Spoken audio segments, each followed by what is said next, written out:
Today. Well done. Hi, I'm Chris. Hi, I'm Emma. Emma. I'm here for Kate. Yeah, she's in her office. All right, there you go. Yeah, straight through there. Thank you. So today. Oh, yes. Well done.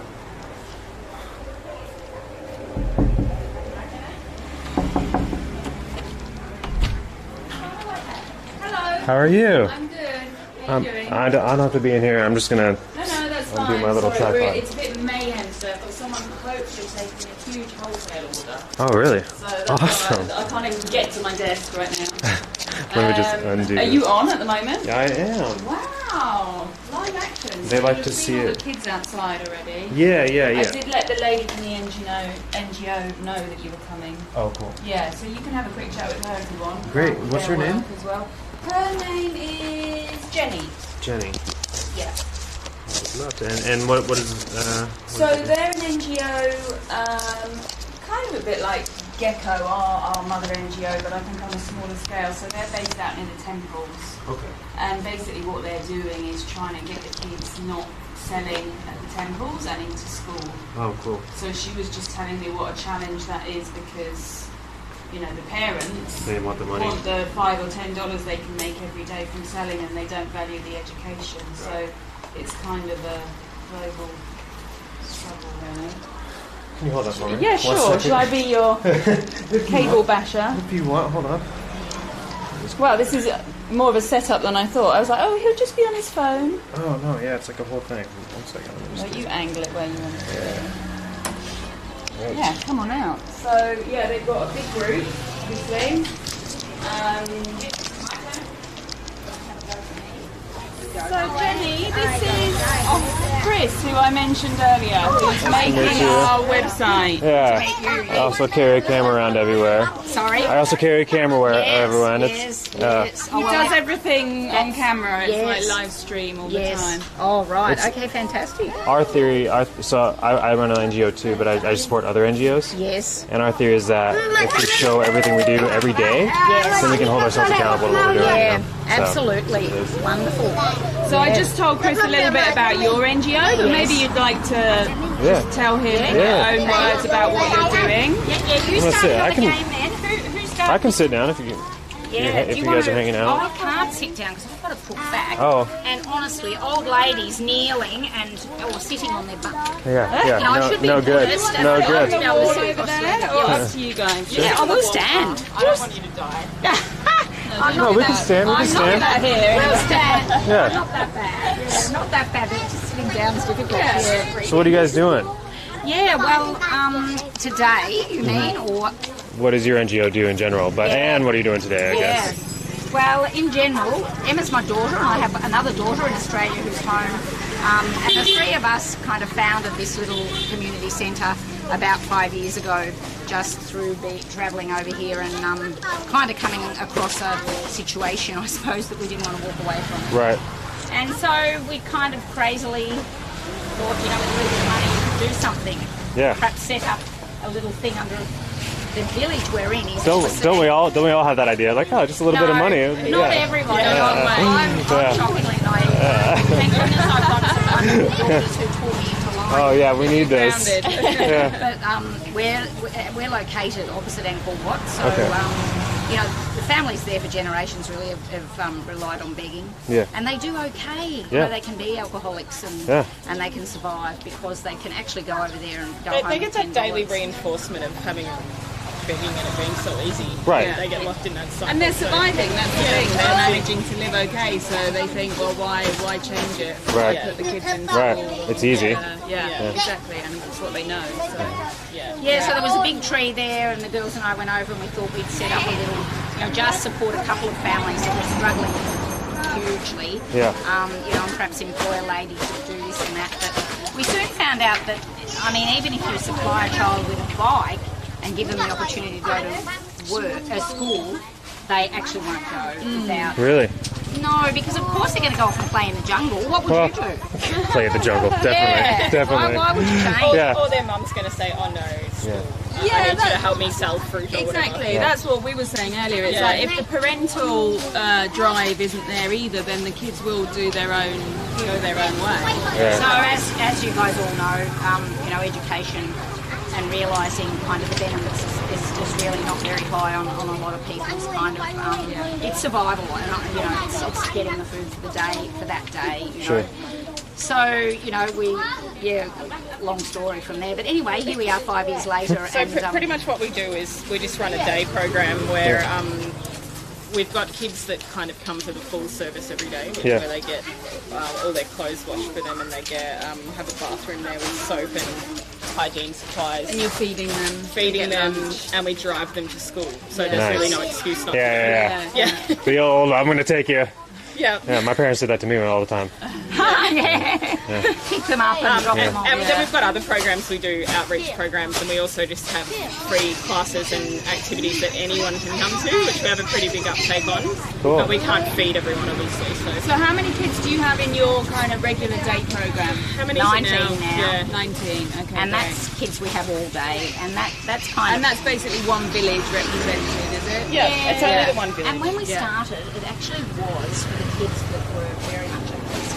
But as I said to you before, somewhat, the worst family, I guess. We kept them for 3 years. Yeah. They're backbedding and that again. But we realised at that point, that if we included some of the kids that had been coming to us, deciding to come to us without getting anything except education, except their English. Speaking obviously with our teacher and director, we decided if we included some of the kids that were doing very well but were from middle class families, it's kind of really picked up the vibe. Sure. And of course they're amazing. Sure. We give them a day like this and they're fantastic. And if they see other kids excelling, then maybe it will motivate them as well. It's already kind of happened. End goal is. But I mean the most frustrating thing I suppose is that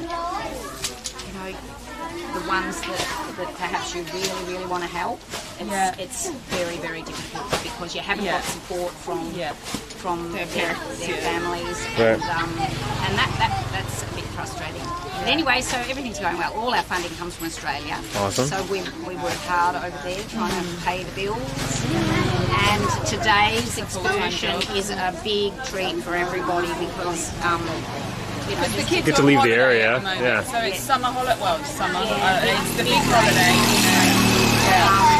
And it's we just want to give them a treat. But We've been preparing them to come to this session.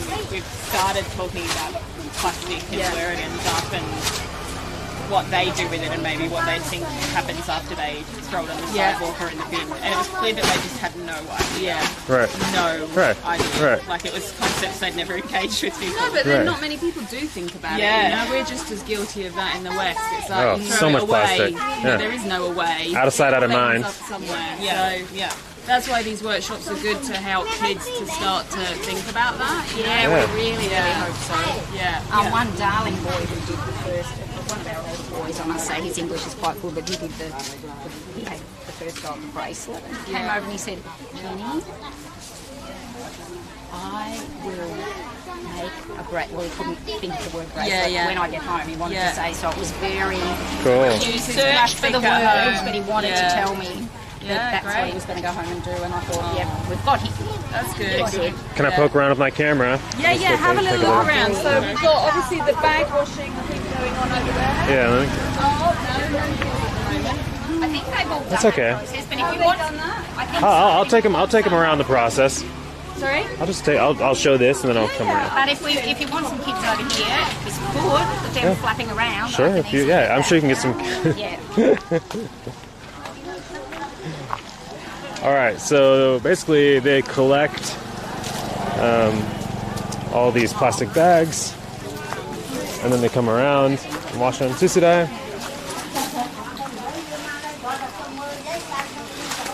And they wash them all off. How's it going, man?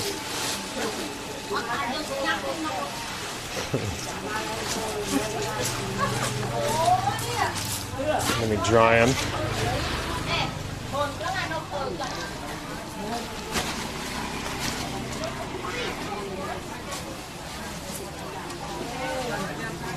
Let's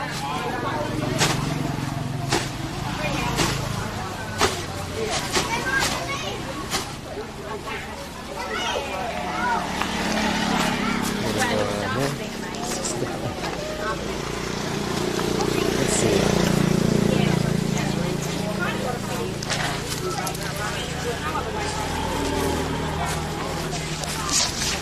In one day, yeah. So I guess you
So first, in order to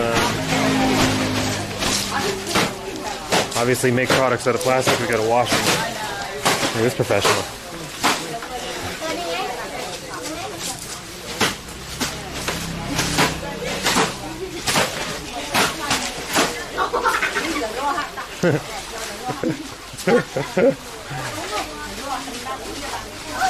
Yeah, man, that was professional.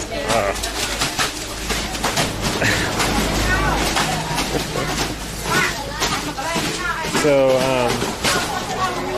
part of Rehash Trash's deal is that they give a lot of these women have no husbands, they died. So you got it. Yeah.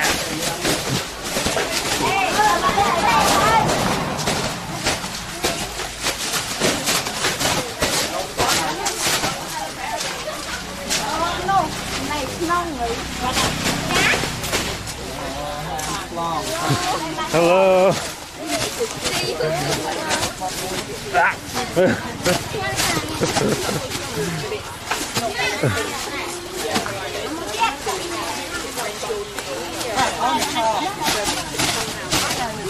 And so this is kind of like a field trip for all these guys. They get to come out and have a day. They're on summer break right now.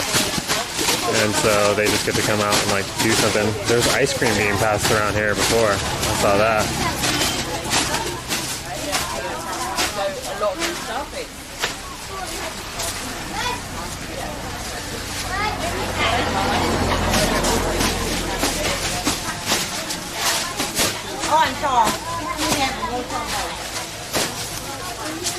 And they're washing it, and they have gloves on from all the trash.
Yeah. Well, yeah.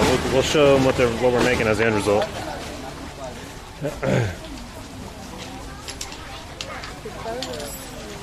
So then, because we can only take so many people in one go, we have them in separate groups. So then these kids are learning how to actually make a rehash product. Now, were you the person that taught everyone how to do crochet? No. Did you know how to hell crochet? No, I don't know how to crochet.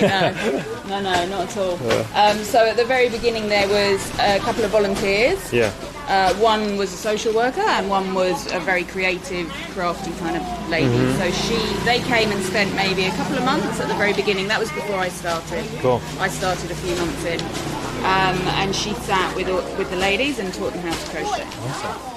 And at the beginning, there was a lot of, I don't know how to do that, I can't learn it. They didn't feel confident. It's a new skill. New skill, yeah, quite daunting. Right. But now, Got the hang of it. Now they're teaching other people, which is part of the empowerment, obviously, as well. It's amazing. So they make a bracelet or a key ring, and they take that away with them as a little souvenir. And obviously, it's really nice to have Khmer kids, Khmer people. That's really great. Yeah. It's also really nice to have expats or tourists because it's a nice interaction with a local that you might not otherwise get. Like language is pretty a problem. Yeah, they're really They're cool. like aren't soft. They're nice under your feet. These ones are really. Obviously, we've got the bigger ones in the store. Yeah. They're really good for like bedroom or bathroom. Yeah. Because they're nice under their feet. Comfy. Yeah, so we get groups like this. We get school groups maybe a couple a month, and then obviously we do drop-in workshops for smaller groups. I need your logo too. I forgot. You need my logo? Yes, you do need my logo. Yeah, I'll send it. I just want to go one more time over the copy, and then I'll send that. Yep. Cool. Either later today or tomorrow. How's it going with the video? Good. Okay. I met this executive TV producer in Malaysia on my layover. Okay. That's who Shakila is. Okay. Keela. And so just randomly on my way back from Japan, we met and during my 6-hour layover and had breakfast. Okay. And so she's just helping cut it all up and doing that. Yeah. So she was really cool. Has she got the? Because you were talking about the B-roll. She got it. Because the time codes were all taken from the cut video. Yeah, I explained that to her. Right, that like it's only when you indicated that there was B-roll that comes from the B-roll. Okay. Yeah. Okay, cool. All right, that's good. Yeah, so she's good. And then in the engineering channel, we were chattering about Stripe integrations, and I made a little rough UX flow of your site and shot it over to them. Sam Turnett is a developer here in town, but he's just like, I have a full-time job. He works remotely, but he was looking for something to sink his teeth into and help out, so he's going to do that portion of it. Which and means that's what? Sorry, that's the swipe. The Stripe integration. Oh, so the Stripe. What's that bit? Sorry, the e-commerce, the payment system. Yeah. Okay. Yeah. So. And that's the one you told me about. That's the US one, right? Yeah. So what we're probably gonna do, and I'll have to think about this. Stripe is really nice because it's kind of best in class out there, and it does a lot of very complicated things very easy. It's what Grab uses. I thought you were calling it swipe, as in like swipe a card. Yeah, no, like that's what I had in my head. Okay, Stripe. Stripe, all right. which comes from the mag stripe. Yeah. On a card. Okay. Stripe, swipe. Stripe, yeah. Okay. But we so kind of like how when you sign up for Airbnb, you get your own listing and you put in your bank account details, and then they do the transaction for you and just get and take the PayPal. That's exactly what we'll do. Okay. So like we can that way we don't have to manage everyone's bank accounts and API like some of the PayPal. That we'll have one gateway that we do, and then we just direct deposit into your bank. And it will go into my UK account. I assume, because it might not be able to go to Cambodia. If it can come to Cambodia, great. It might be able to. That will save me transfer costs. We might be able to. Obviously, I'm keen to streamline it as much as possible. Well, and that's the nice thing. Having said that, it might be safer for it to go to my UK account. Let's see. Well, we'll see. I can ask. If you just tell me, is it ABA? Here it's ABA, yeah. ABA might be able to. They do have.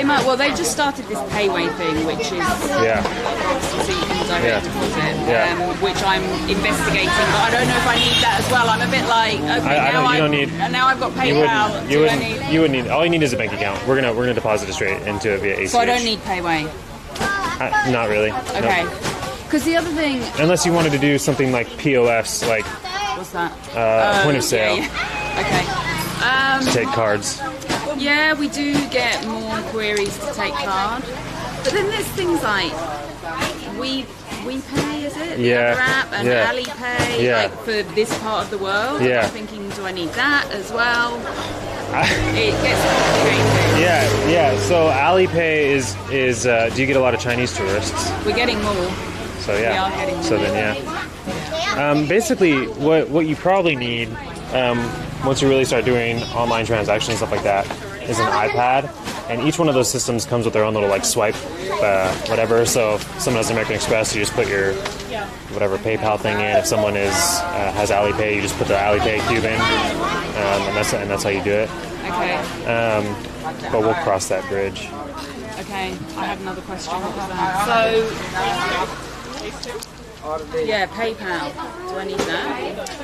Not. UK You do. Well. So, like, what would it look like then? If someone's shopping on the site, would it go, these are your different options, or would it just be one option for payment with your swipe? No, it would look like it's going to look really small on a phone, but if you look at the engineering channel. So do you know, is there a Let me check my chat real quick. toilet somewhere in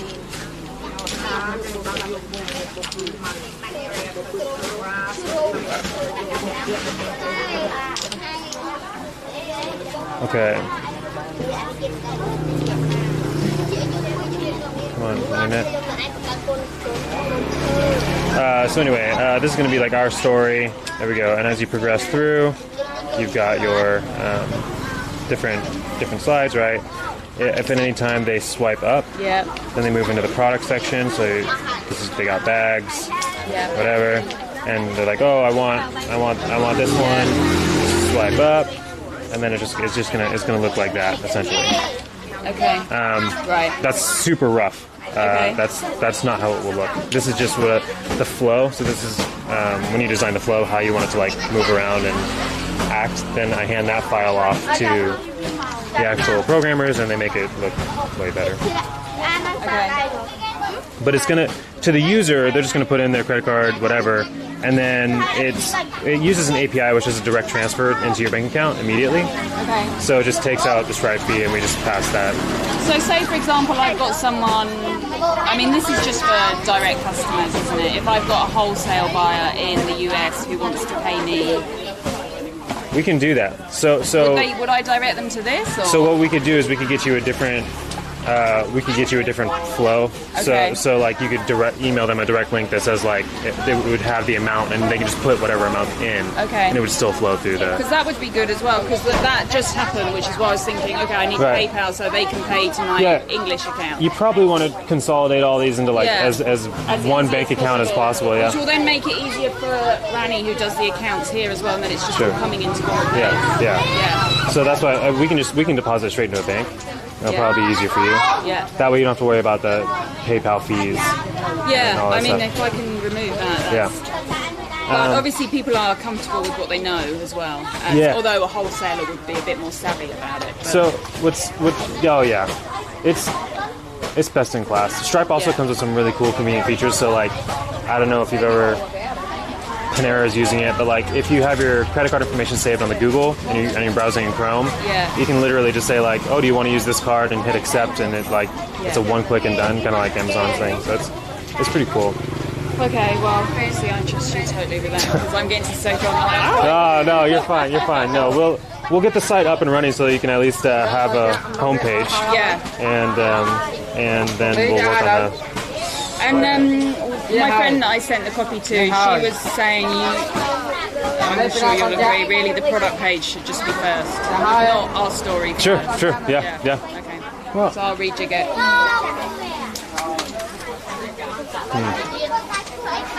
So they all swipe up into, they can all go to So that's the beautiful part of the UX is like you can tell your story with the engagement thing like right there within a she click. didn't really understand it, or maybe I didn't explain it very well. But That is the point of the design, because we've fallen into this thing where we just have to like scream like headline, picture, product like immediately, because that's people have zero attention spans. But there is romance in the story and the reason why, truly. And those little clips rotate anyway, It's don't so they? fast. If they don't interact with it, it will just go to the next goes to the one, next one, and they go, oh, that's nice, that's nice. And when they get bored, they can go somewhere exactly, else. exactly, yeah. And it was highly effective in the States Yeah. because we were the first one to bring kind of like storytelling back into it, you know, while still maintaining the conversion aspect, which is good. Weird that we're having this conversation. Yeah, no, here. Let's see.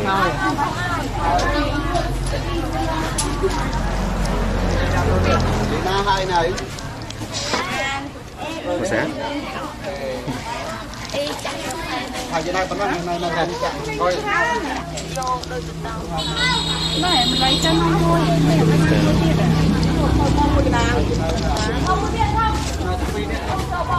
So Granny, how much longer? Oh, these ones just started. Yeah. Oh, okay.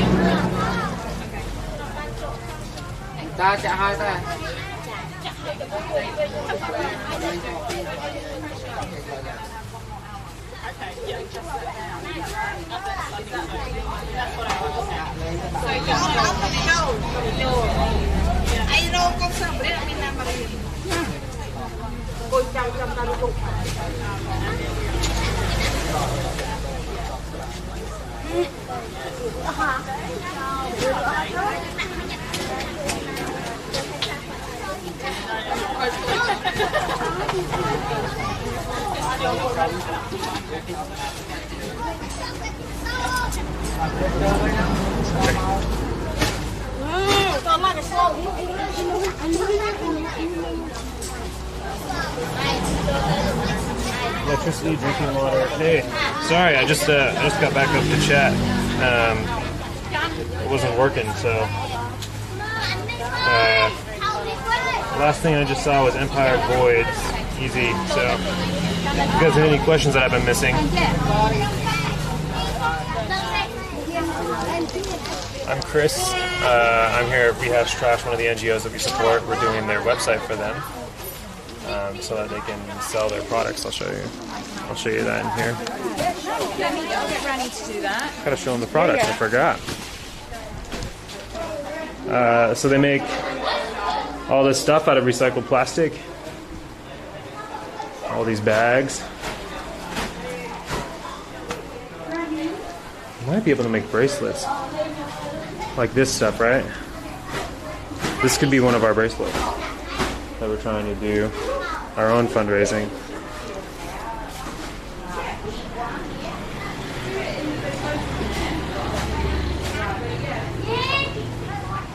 We don't charge for the website. We do it for free because we are a non-profit and it's open source. So anyone can use our code. Sam Turnant in our Discord is helping with the front end, and I'm paying a guy to help with the back end. That's just a developer that I've worked with for years. I really trust. His name is Will Roosh. But since we're going to be transacting, payment gateway stuff, I want to work with a developer that I trust because people's payment stuff is important.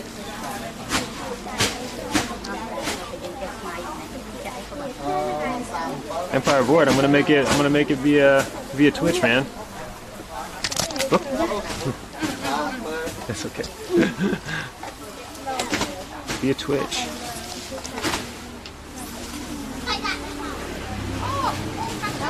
I don't know. Making money has never really been a hard, weird. I don't know. It'll be fine. It'll be fine. Maybe Patreon, maybe Twitch. I feel like we got a pretty good twist on the IRL segment. Like we're doing pretty good work. I'll come show you where they're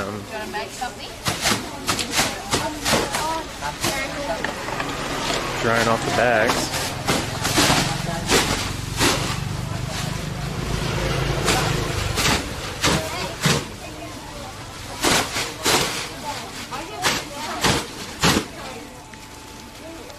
Yeah, we'll we'll see if we can talk to Kate about, you know, if it starts working or whatever and they start actually selling, we'll see if we can talk about getting a commission of everything they sell online or something like that. But right now we don't need to worry about that. I got enough.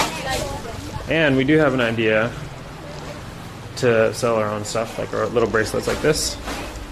You know, for like $20 or something like that. We'll make a nice little bracelet and people can buy it and fundraise. So I don't know. We'll figure it out.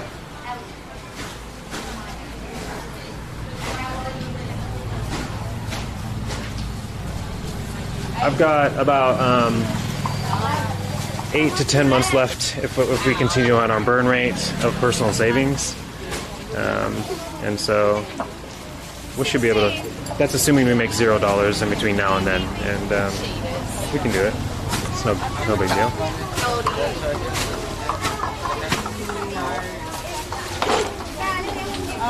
So Mark, do you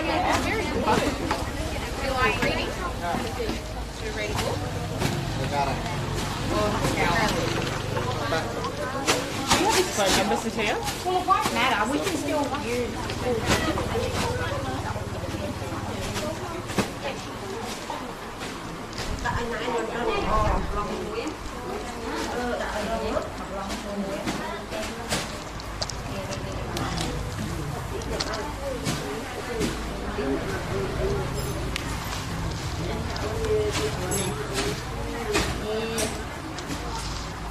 Thanks, man. I appreciate it. Oops, sorry.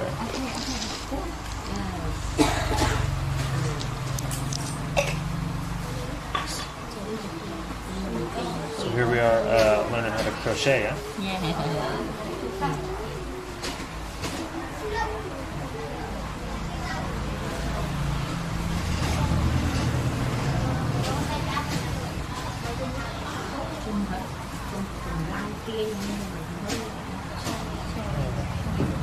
Oh, it's okay. Oh, coconut. That's good. I like coconut oil.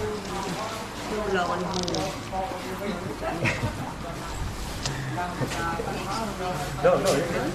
Okay, good.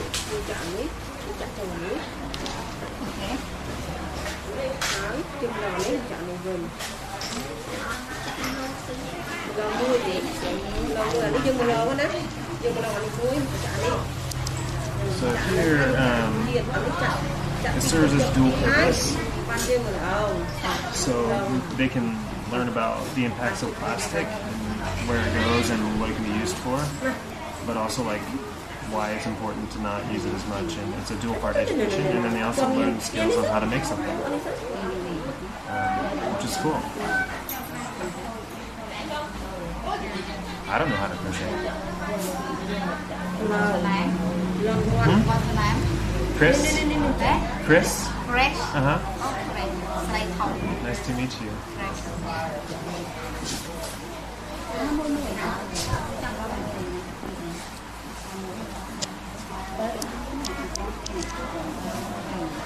This is the last group.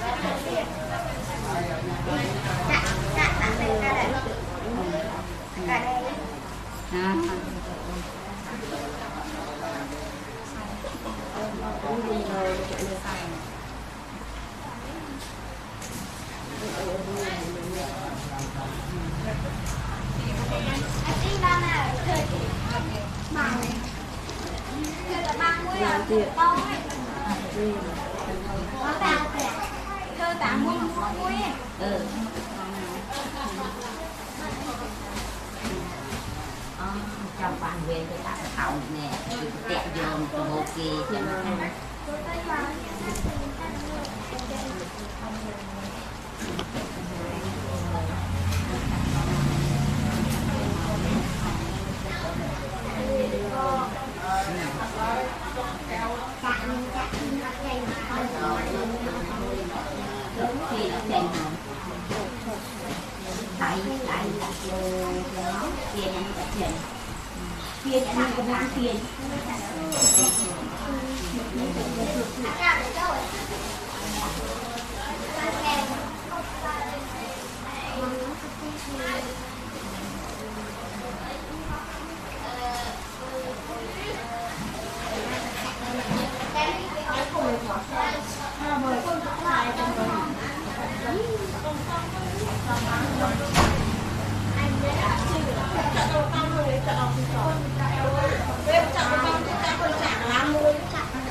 So let's see. The Green Gecko Project supports 32 families who previously lived and begged in the streets of Siem Reap, Cambodia.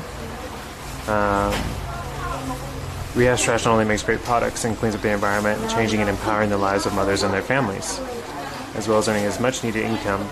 Our ladies also take Khmer literacy classes, where they are learning the Khmer alphabet and how to read and write for the very first time. They receive access to medical and contraceptive health services and assistance with financial management. Our mums are involved in every step of Rehash Trash process, from the collection and washing of recyclables to the preparation and creation of amazing products, and through this showroom, promoting Rehash Trash in Siem Reap. Adding to their empowerment, this space gives our mums an opportunity to see their own products on display and interact with people from all corners of the world. And teach kids how to do it.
Alright. Yeah? Just learning how to crochet. Well, you should do a workshop at some point. Yeah, we should. Maybe not today, but why don't you bring your sister on your cruise? I'm forcing them to work today. Slave driver. They're not, I was like, Did they all just take a break when you were away? No, they did tons of work. Yeah. They just, it's easy to go slow in Siem Reap, and so, I know. That's generally the way it rolls. I was like, yeah, you can come and it'd be a lot of fun and you guys enjoy it, but we should really finish those other projects. Go to something, Everyone was enough for a Thanks. I'll I'm take fine, one. thank you. Thank you. Are you going, Ellie? You're welcome.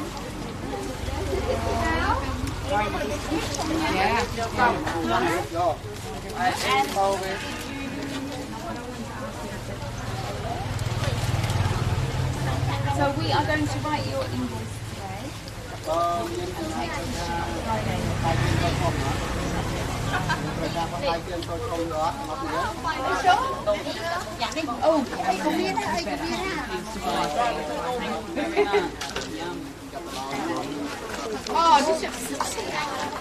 I'm sorry.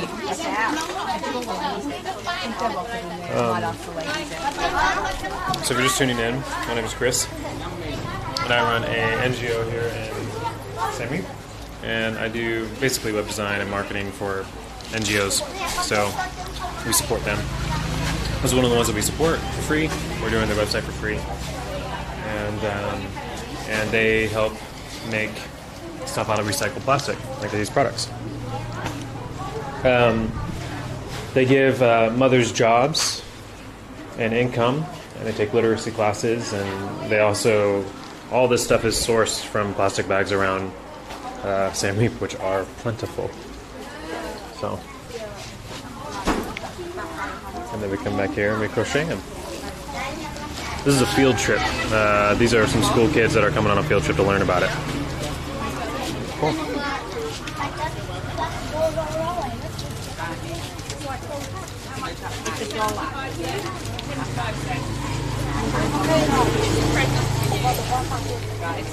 I'm just glad that you're using that and not using small bottles. I said we've got the mega cups in the big thing, and then everyone raises them.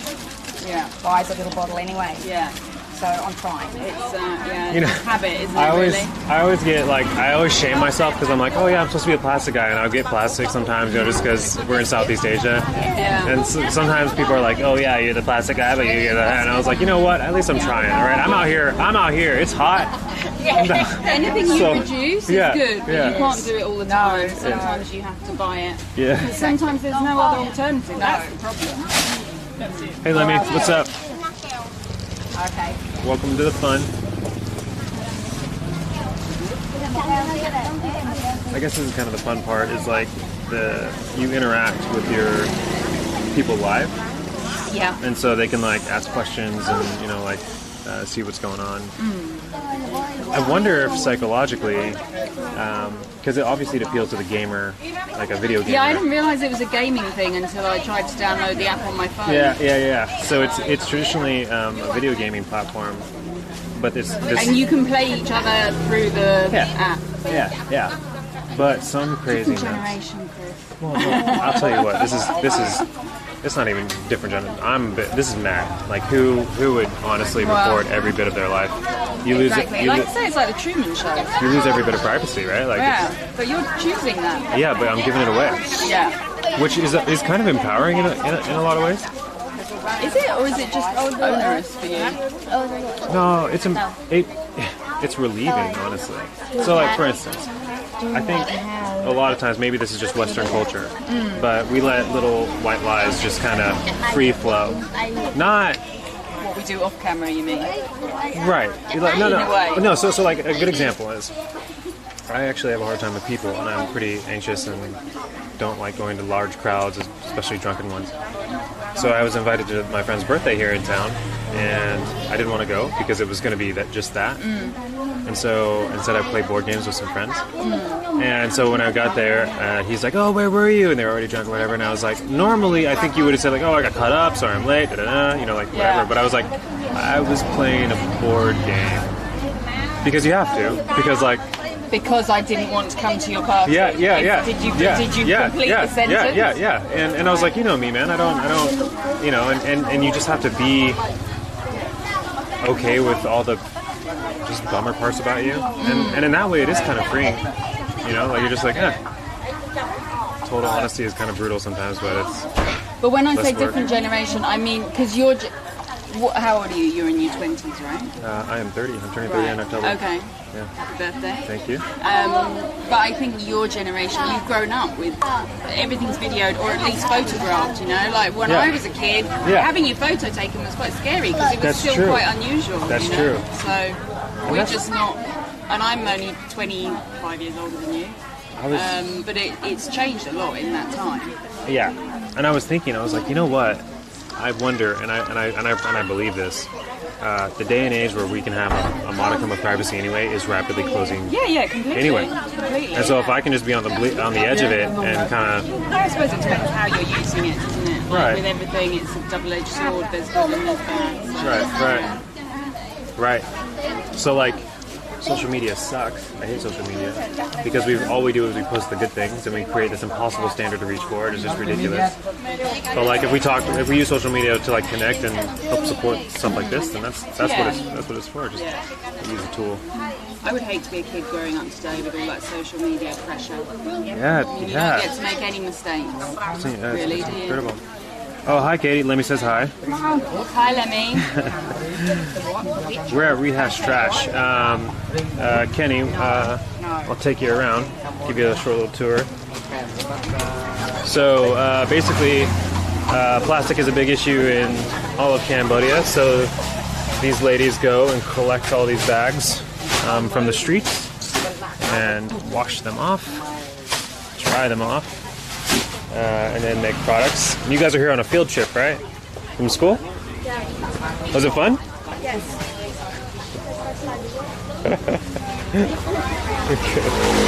And then they make it into products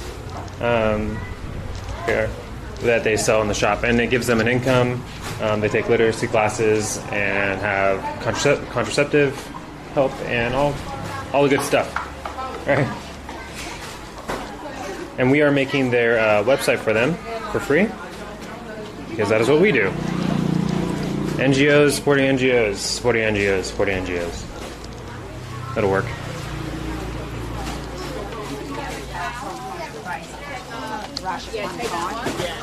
And so these kids are here on a field trip from school, learning how to make all these products out of crochet. Oh, I meant to ask you, you can make us bracelets, yeah? Just tiny little ones. Oh, right, yeah. Well, obviously there's that one that we talked about.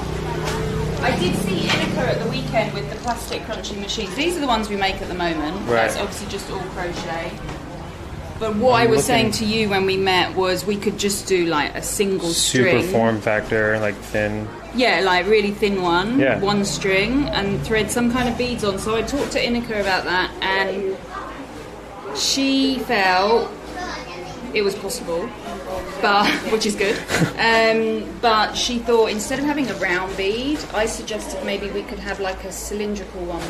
Yeah. So it'd be like that, wide, that long. Yeah. Totally. Just something to do with the molds would be easier to produce. So that's good. And then you could even try and stamp, I guess, some logo or something. Yeah. Perfect. Yeah. So Does she need help with the mold? She also makes these. That's how I met her. So these are, each one of these is one plastic bottle. Oh, cool. So she's kind of working with plastic in a different way. She's heating it and shrinking it. Yeah. She's using it as a, yeah. And then these are educational, well these ultimately are educational tools. So they're little literacy games for Khmer kids. Yeah. Did you see, I posted this on my story the other day, hold on. They made a chair.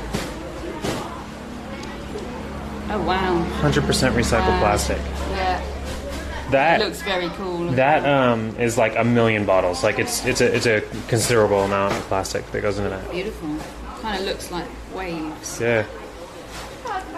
Okay. Where's that made? Well, you need a 3D printer. Yeah. So there's a bunch of processes. So you have to shred the plastic down. So you got a shredder, and then you've got a injection machine, which basically just heats it and turns it into a paste. Yeah. Which makes it look like a toothpaste, and that is made with a 3D printer with that toothpaste kind of stuff. And that's what she's got, all bar the printer. What? That's what her shredder does. Yeah, she's got a printer too. No, all bar the printer. Really expensive bitch. I'm sure it's pricey. Yeah, especially when that big. Yeah. But that's probably her goal though, yeah? I don't know. I think she's very much feeling her way, to be honest. She started with these, and then the machines kind of became available. They're awesome. So she's got some, and then Naga Earth. Do you know Naga Earth? I've seen them. Soap? Yeah, I haven't been over They've there. got some as well, so I don't really know what their goal is with them. They've had them for a while, and they haven't really experimented very much yet. So I don't know where she'll go and where they'll go. It'll be interesting to see if the e-commerce portion works for you. Because if e-commerce works for you, then e-commerce can work for them, and we can start thinking about more sophisticated product lines, and exactly. And for us here, I want to start diversifying and working with different materials and different techniques. So, and my feeling is certainly with those 3D printers, with the crunching machines, is that we could be producing something much more functional and much more high volume and much quicker to produce, because all this is done by hand. Yes. And it's not exactly luxury items, but it's not essential items either. So if we were producing, I don't know, mosquito nets or screens or fences or something like that, then there's the plastic chairs. What would be cool, because the thing is the plastic chairs, the red plastic chairs, are so signature. Over there, yeah. So signature. Yeah. But the recycled plastic chairs have a signature look as well, right? And you could put your own logo into it or whatnot.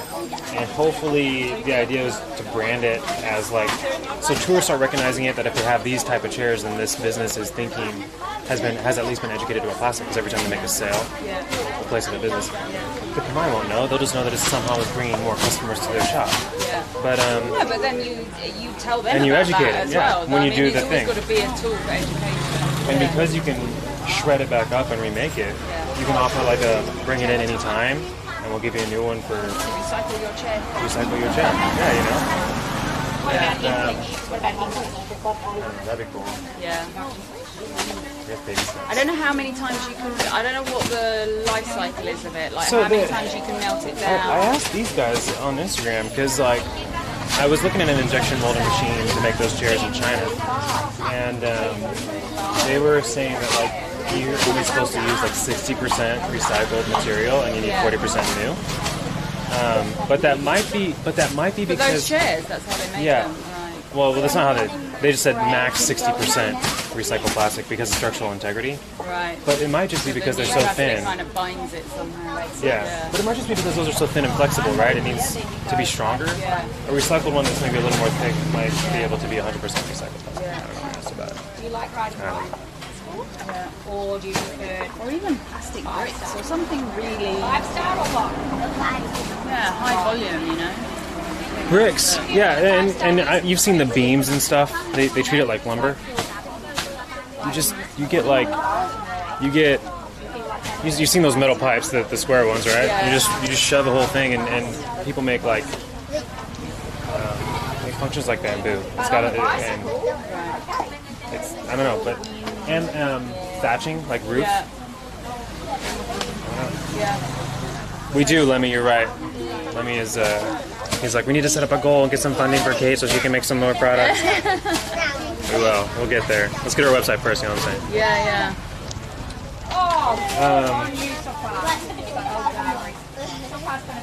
But yeah, I need to sell some bracelets too, and so we could like symbiotically work that out too, because I'll have my own landing page. Well, I think the next stage really on both those questions is let's meet in and go and see what is possible there. Yeah. And like the sooner we can start experimenting with molds. I don't know what the cost is to create a mold, like, you know, if you make it once and you never use it again or whatever. But then we can set a fundraising goal with a specific, you know, okay, we're going to prototype this and that. I've got a guy. So aluminum molds are like the best, but they're very, very pricey because the CNC machinist talent to do it and the technology is. But I have a guy in the States who's one of my followers who's like, if you just give me the blueprints, I can CNC that and ship it off. I'll just. They shave down the metal to make the mold. So like, if you were gonna make a coaster, the mold would be like an empty square, and that's where the. But like, if you want to make something more intricate, like charms, or you know, like you need to take basically a block of aluminum and shave it out into whatever. And why aluminum is nice is because it has like zero tolerance. Like it's you can get really nice clean stuff, but it's expensive to do because a block of aluminum is expensive, and having the talent to do that is expensive. There's a guy who's a machinist who actually does the thing. He's like, you just have to give me a blueprint and pay for shipping out there. So we can get a pretty cool mold made. We just need to figure out what we want to make. Well, that's the thing, and it needs to be, obviously you need to research the type of plastic that's required and all the rest of it, and know things like that. Do you need a certain amount of original new plastic as well? I'll put him on it. Lemmy. All that sort of stuff. Lemmy's going to figure out what... Who's Lemmy and what does he do? Lemmy is in Knoxville, Tennessee. He shows up pretty much every day.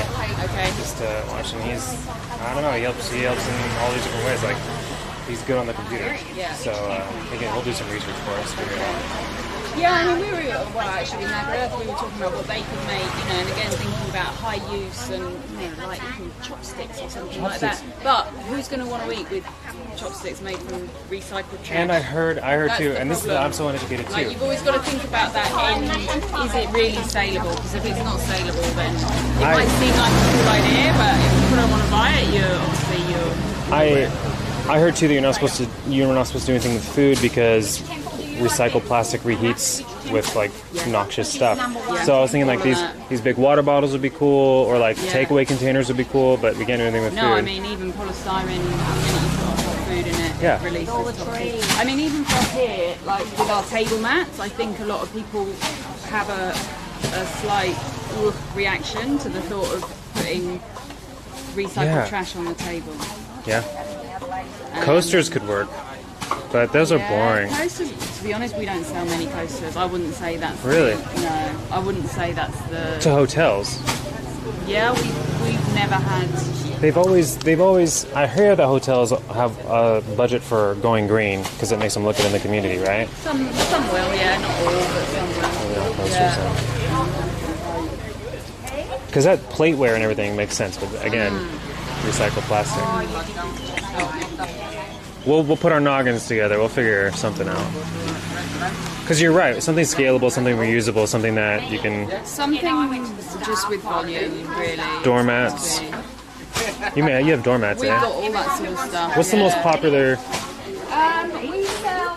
There's kind of two things, really. Obviously, there's tourist market that come through. They want small stuff that they can carry easily. So, can holders, bags, these little bottle holders sell quite well. And we do sell maybe coasters because people just want to buy something as a souvenir. Right, they just want to support. Whether they actually get home and use it or not, I don't know. But the bracelets sell well, key rings, all that sort of stuff. And then when I was in the UK, I took a whole bunch of the bigger products, so like these big laundry baskets. Yeah. We've made some big shopping market baskets. They all sold very well. But people are less likely to take that with them when they're in Siem Reap. That's something more. But like that big order in the office, that's all going to Australia to a wholesaler, and they've gone for all the big items. So. How are you doing shipping and everything? That you just figuring it out? Well, that's the problem. Shipping is hugely expensive here. Are we shipping all the stuff on your website through the e-commerce section? Yeah, we'll have to. What information do I need to collect? Well, at the moment, I'm using the postal service, which is probably... Well, look, so far I've had no problems with it at all. Shipping out, using that is actually quite reliable. I think it's when people are trying to send stuff in that it goes all a bit haywire. But obviously then there's options like DHL and all the rest of it, but they're so expensive, they just put our prices. Have you thought about, a lot of times, and people do like pre-orders, so basically they say we need to sell 100X, and once we do, then we can ship one big box to a distribution center in the UK or whatever, and then get better shipping out there. But it allows you to like do pre-sales and then do that one shipping cost. Yeah, sure. But you need to get people to commit to it, don't you? Yeah. So basically, what it does is, we were going to do it too. That's the model we were going to do for our little bracelets. It collects their payment information, and then it says like once we reach 100 units sold, then you will be charged. And then once it hits that goal, it sends them an email and says just confirming your purchase, and then it engages. That's selling to a retailer, right? Individuals. It's consumers. It's like crowdfunding. Okay, right, I get you. So basically, and you come But up. then where's the fulfillment centre? All in that. All in that original price, right? So you're selling, like, I don't know if you're selling at a regular retail price, but you're being transparent with the audience, saying like, if I mail these out individually, it's considerably more expensive and risky, and so if we just do one big box, it's better. That's one way. I've not thought of that. I mean, another thing potentially is clubbing together with other producers in Cambodia. There's a lot of similar projects who are... 1 second. Using plastic to make trash bins, clean up trash with trash. Oh yeah, that's nice. Yeah, that is nice. Yeah, it is nice. That is nice actually, because here people don't really have trash bins. Trash cans. You could color them too. Yeah. You could make a whole series. You could do, this is for compost, this is for, because I've got a backyard and I want to start composting, and like you could have, eventually we're gonna get our tuk-tuk guy to go collect them all, right? But we could trash with trash. That is quite a nice idea, because you look around, not many people, they have those ones that are made of tyres. They're turned inside out. They're quite funky actually, but not many people have them. Because there's a cost of having the trash collected. You have to pay to have your trash collected here, which is why Could you collect? trash is a problem. Could you collect we're not a waste management. Right. I still like from a marketing perspective, trash for trash. I think that's a good idea, and it's something that isn't being done. Like people don't have it. If we could say if we could do it and donate them to people to encourage them to use it, but then if there's no waste management off the back of that, then that's the issue. That is one of the biggest problems here, waste management. Is there an NGO that does waste management? It's a private company. There's one private company. There's one private company here called Gaia. They're the trucks you see going around. They will only come and collect if we pay them cheap. So that's why a lot of my people burn their rubbish or they just leave it outside because they can't afford it. If you're like us, expat, Barang, you very often you'll be paying for it and other people are putting their trash in their bin. Right. Up to you whether that's a problem for you or not, but that's the way it works. And then the government have just launched a waste management service here. They've got one truck in the whole of Siem Reap compared to I think 40 that Gaia have. And they're taking all their statistics from Gaia and saying this is what we're doing to help clean up Siem Reap. So that's the current state of play. Is there a compost NGO here?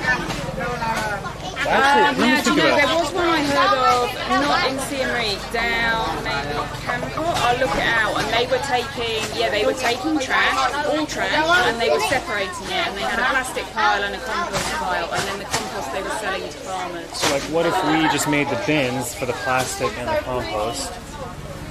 And just collect the compost. Yeah. And sell that. Yeah. To farmers. Yeah. I don't know. Well, also.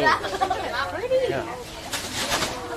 You would, I mean, compost is such a big issue here. You would end up with also a lot of plastic side waste, and you would have to think about what you were going to do with that because you can't ignore it. You know. So yeah, obviously we could take the bags, we could separate out to the bare. I mean, there's not many, but there's like us who can sometimes take plastic bottles, but only if they've got a bill on. And at the moment, they don't have a bill. So we can. So you would have to really think through what you were going to do with all the other stuff you get because you wouldn't. Compost would be a small. Where's that sorting NGO at? I think it's in Cambodia. Let me have a look for it. I don't know, if we employed a tuk-tuk driver, I don't know. You would very quick, well, look, I don't want to be negative, but I'm just foreseeing what the problems are. You see the volume of trash, and Gaia have got 40 trucks in Siem Reap, which is a relatively small town, and they are not on top of it, even with 40 trucks. So one tuk-tuk, if you think about scale, it's going to be difficult.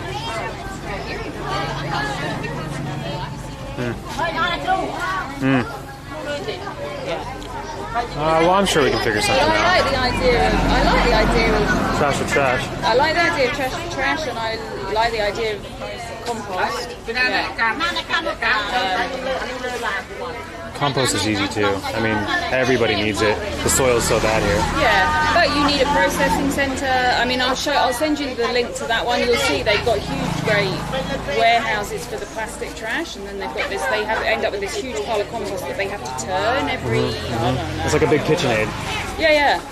And then I don't know who they're. It'd be interesting to know who they're sending it to. Let me see. Yeah.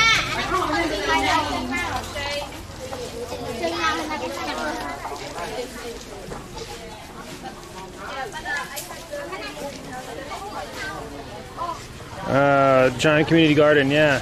That's the thing is, like, I know that there's got to be. Hello.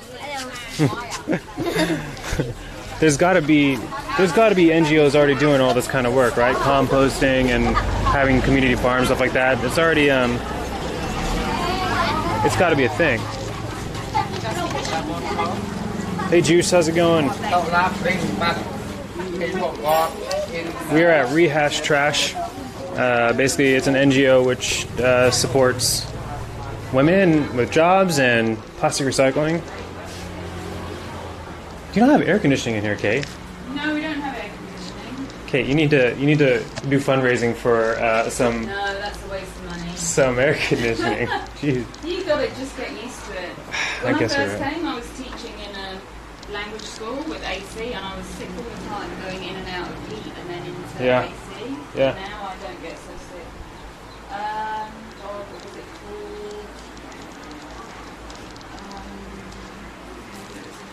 groups. Facebook.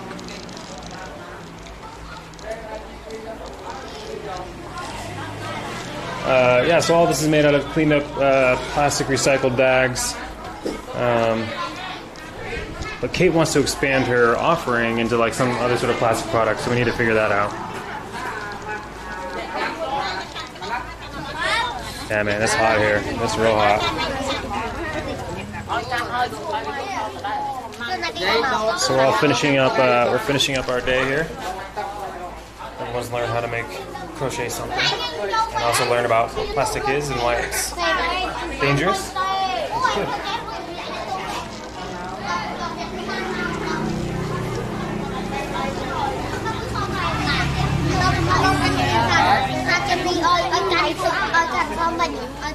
Ed Elizabeth, I can bring you home some food if you guys want. What do you want to eat?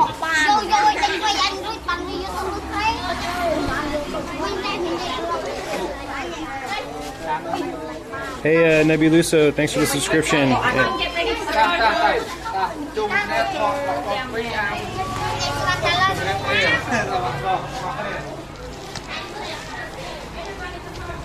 You know what's crazy, Kate? Just tagged you in. You should join this group, Go Green. I've just seen an app that I didn't know about. So this is an app reporting dirty spots and requesting trash bins. Cool. So I've just tagged you in that, and I'm still looking for the.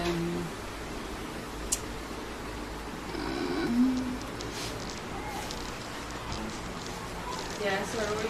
Oh no, I was just I was saying that it's gonna blow your mind. I have 4 subscribers right now that pay me $5 a month just to carry this camera around, and it's been 2 weeks, and I'm not very entertaining. Are you still watching? And they're still watching. Oh, that's great. Yeah. What's up, Wormstrand? Let's see. We're in Rehash Trash. I'll give you guys a look. Yeah, not in the office, please. It's a mess. Yeah. No, it's a mess for a good reason. They just got a big wholesale order. We're at Rehash Trash. Oh, we're gonna get nipple share on. Everybody's down so we can see the ladies. Down so we can see the ladies.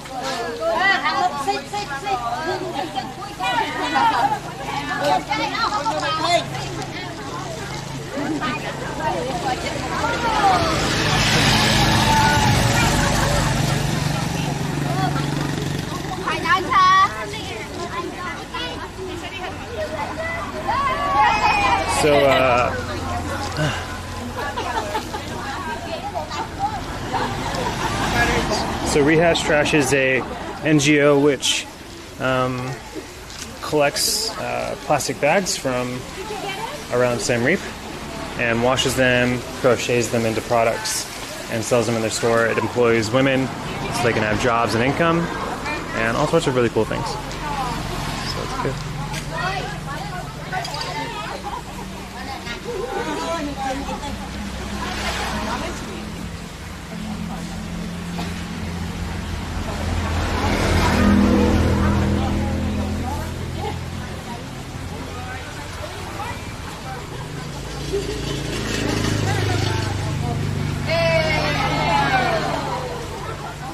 And this right here is a field trip. The kids came, they're on summer break right now, but they were able to come here and learn about plastic and learn how to make some products out of it, so it's pretty cool.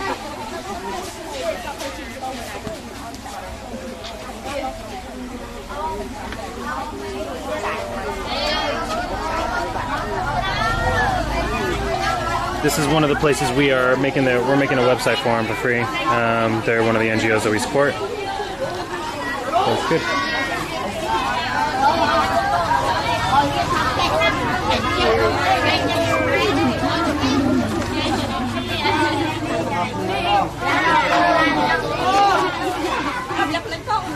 I'll be like, yeah. They get to take a bus here. That's fun. yeah, it is. Okay, so we need this chola. Can someone take red curry this heavy? Alright guys, I'm gonna get out of here. I'll take you, we're gonna get on the moto and go somewhere. What should I get for food?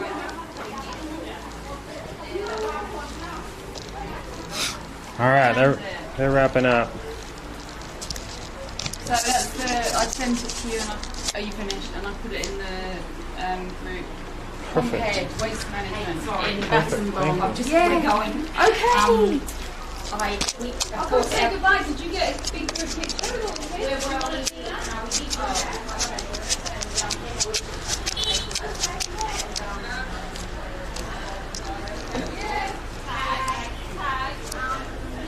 And someone left our big bottle by the roadside, so we'll drop it back into you or this one empty tomorrow.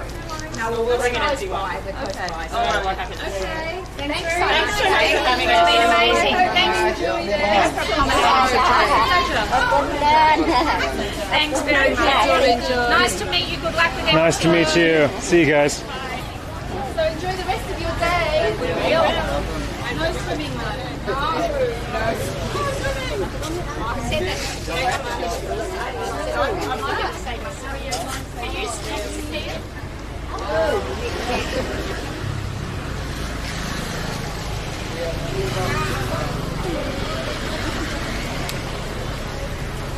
Your shoes that they came with.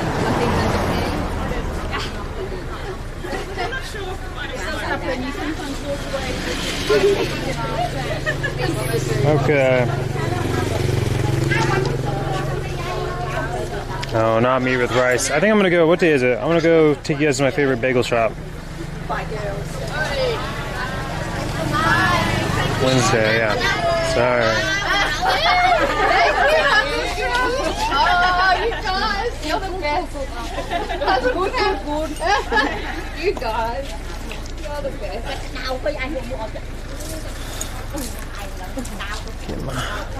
Thank you.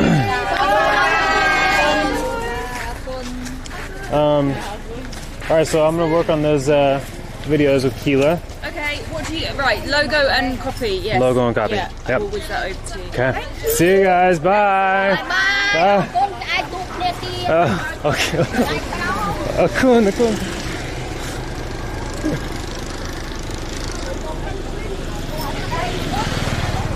It's hot.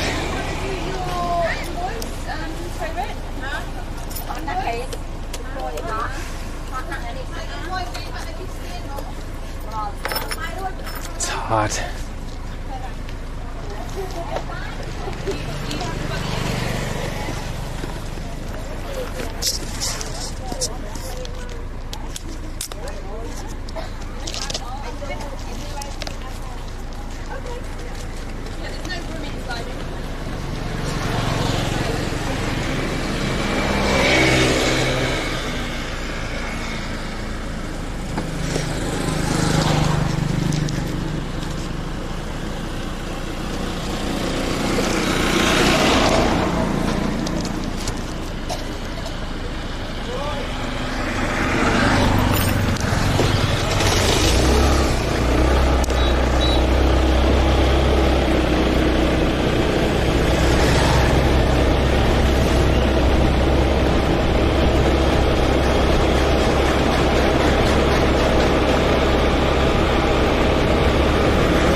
Could you update the stream to say I'm going to lunch in Siem Reap? You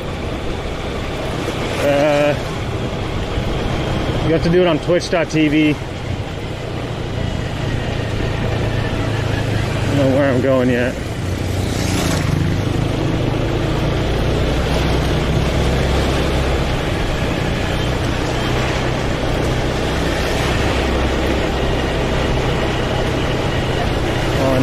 so hot.